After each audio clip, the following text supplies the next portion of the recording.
अस्सलामुअलैकुम वरहमतुल्लाहि वबरकातुहू। सुनान इब्ने माजा को हदीस नंबर 1562।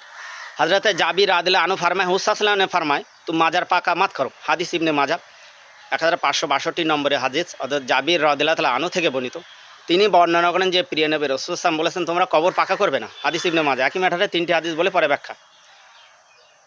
इब्ने माजा को हदीस नंबर 1563। हज़रत जाबिर रादियल्लाहु अन्हु फरमाए हुज़ूर सल्लल्लाहु अलैहि वसल्लम ने फरमाए तुम माजार पर मत लिखो।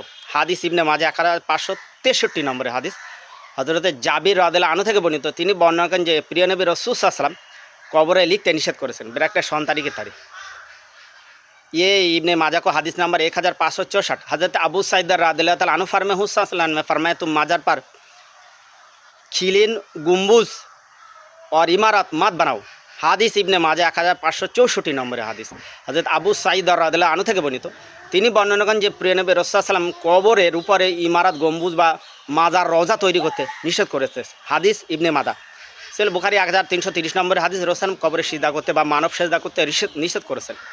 এবং এখানে সুনান ইবনে মাদা 86 হাদিসে রাসূল সাল্লাল্লাহু আলাইহি ওয়াসাল্লাম কবর পাক হতে তার উপরে সন তারিখ লিখতে এবং মোমবাতি ধূপবাতি আগরবাতি ফুল বাতাসা দিতে এবং সেখানে সেজদা করতে সেখানে আরতি করতে ধূপ ধুনা দিতে নিষেধ করেছে। এগুলো পুরোপুরি হারাম, শিরক, কুফর আর বেদাত। যারা এরকম করবে অবশ্যই তারা মুশরিক, অবশ্যই তারা মুসলিম নামধারী হতে পারে। অবশ্যই এরকম কাজ থেকে বিরত থাকা উচিত। রাসূল সাল্লাল্লাহু আলাইহি ওয়াসাল্লাম হাদিস নিষিদ্ধ কাজ। অনেক প্রশ্ন করতে পারে যে সৌদি আরবের তো অনেক মাজার দেখুন ভাই, ওগুলো তুর্কিরা যখন সৌদি ক্ষমতা দখল ছিল তারা পাকা করেছিল, আর মসজিদগুলো কারুকার্য করেছিল হাজ্জাজ ইবনে ইউসুফ। অবশ্য মসজিদ কারুকার্য করা এগুলো একটা এর বিষয় না, গর্বের বিষয় না, সাদামাটা থাকবে। আর মাজার মোটেই পাকা হবে না। সাহাবীদের মাজার খোলা আকাশের নিচেই শুয়ে আছেন। একটা সাহাবীর পায়ের ধুলো তামাম পৃথিবীর সমস্ত অলিয়া উলিয়া গস কুতুব আবদাল এক হলেও একটা সাহাবীর পায়ের ধুলার যোগ্য না, তারা খোলা আকাশের নিচে শুয়ে আছে। অবশ্যই রাসূল সাল্লাল্লাহু আলাইহি ওয়াসাল্লাম যে কাজ নিষেধ করেছেন সেই কাজ করে মুসলিম সাজা মানে মূর্খামি, আশিকে রাসূল সুন্নি সাজা মানে মূর্খামি, আহলে সুন্নাত আল জামাত সাজা মানে মূর্খামি ছাড়া কিছু নয়।